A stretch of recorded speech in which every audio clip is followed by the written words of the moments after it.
The CEO of the nation's largest bank, JP Morgan Chase, said he thought Bitcoin was worthless. And he even went further in questioning the limited quantity of Bitcoin. He said, quote, "How do you know it ends at 21 million? You guys all believe that?" I don't know. I've always been a skeptic of stuff like that. And the online community was up in arms about this one, making it a perfect topic for our next guest. Kyla Scanlon is an influencer in the TikTok and Twitter sphere who has pointed out that markets aren't driven by fundamentals anymore. They're driven by memes. So, Kyla, the prevailing response to that Dimon quote that I was seeing on Twitter was basically this.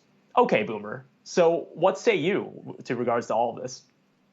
Yeah, I mean, I think it was just of all the things to point out about Bitcoin, the fact that 21 million was questionable was kind of, I think maybe not his best line of defense. I think that it's pretty well known that 21 million is written in the code. So a little bit unfortunate of a choice on his part, I think. Yeah.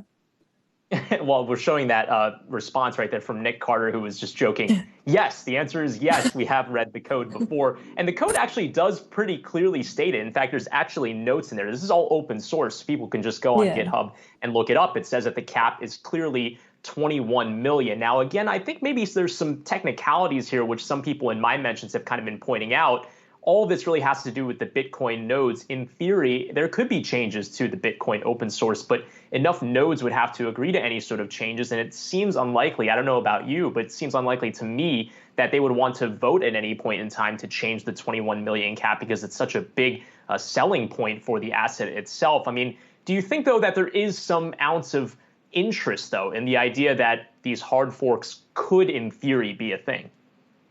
I mean, maybe. I think with Jamie Dimon, his whole point was that Bitcoin is worthless and he's going to allow people who invest with JP Morgan to invest in Bitcoin and they're going to give them avenues to do that. But I think for him, he was like, I don't like this. And so I'm going to make a public statement about it. But I think the crypto universe, there's like so many different things that you can invest in now and put your money in. And Bitcoin is sort of a leading indicator there. But I think that there's, Jamie Dimon calling out the 21 million isn't going to make that 21 million number not be true. And I would find it like very hard to believe that one day that 21 million would be changed, even if it is possible.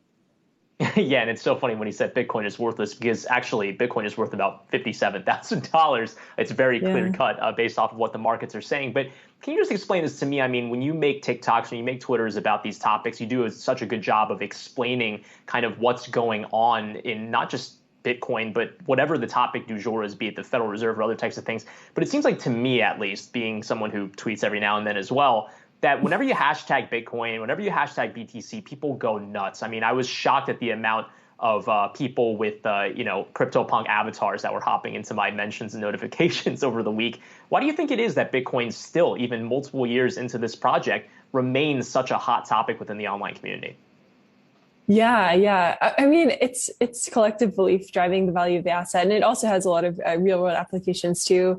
There's just a lot of people that believe in it. And it's a whole community that's riled around it, has been around since early 2010s. So it's been around for a long time. So I think like the idea that people wouldn't believe in it and that they're not going to have some sort of passion tied to this thing that has gone through so many up and down cycles. People are just very emotional about it. And, they've been along for the ride for a while. So I think it makes sense that they're going to be in your mentions on Twitter if you talk about it.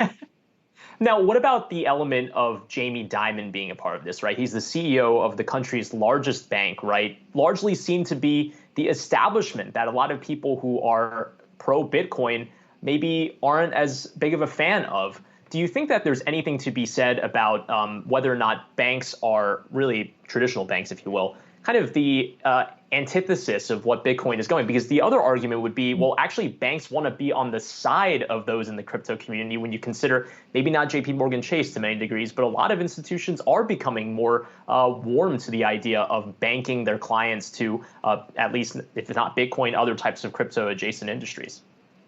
Yeah, no, I mean, I think the Block released an article about it yesterday. Most of the money that's flown into crypto recently has been institutional dollars. So it's not retail, driving this up movement. And if it's institutional dollars, you can imagine it's going to be companies like JP Morgan, like Bank of America that are getting involved. I think for them, like they just can't ignore it anymore. It's gotten so big. You just can't ignore something that has become such a behemoth and has like little tiny economies growing across its entire platform, whether it be DeFi or DAOs or NFTs, especially. like banks and institutions have to pay attention to something of this magnitude. So I think even if Jamie Dimon thinks it's worthless, it's like you still have to understand it and know like what makes sense to invest in and to give your clients access to.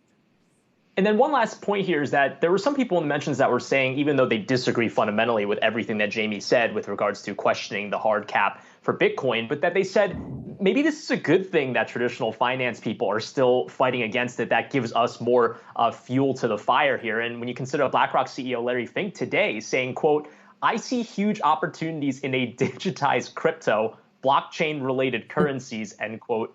Digitized crypto. I mean, is this guy kind of new to the game too? Is it okay? Are we okay boomering Larry Fink as well? Yeah, I mean, that was a little bit of an oxymoron there. So a bit of an unfortunate choice of words because crypto is digital inherently. So I think like everybody's just trying to figure it out. And I think it's good that Larry Fink is like actively thinking about it because BlackRock is like, running the world behind the scenes.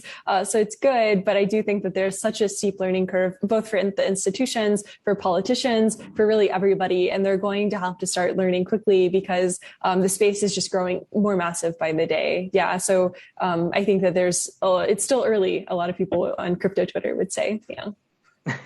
All right. Well, we'll see if that conversation picks up in the days to come. But Kyla Scanlon, again, you can check out her stuff on TikTok. Thanks for hopping on Yahoo Finance this afternoon.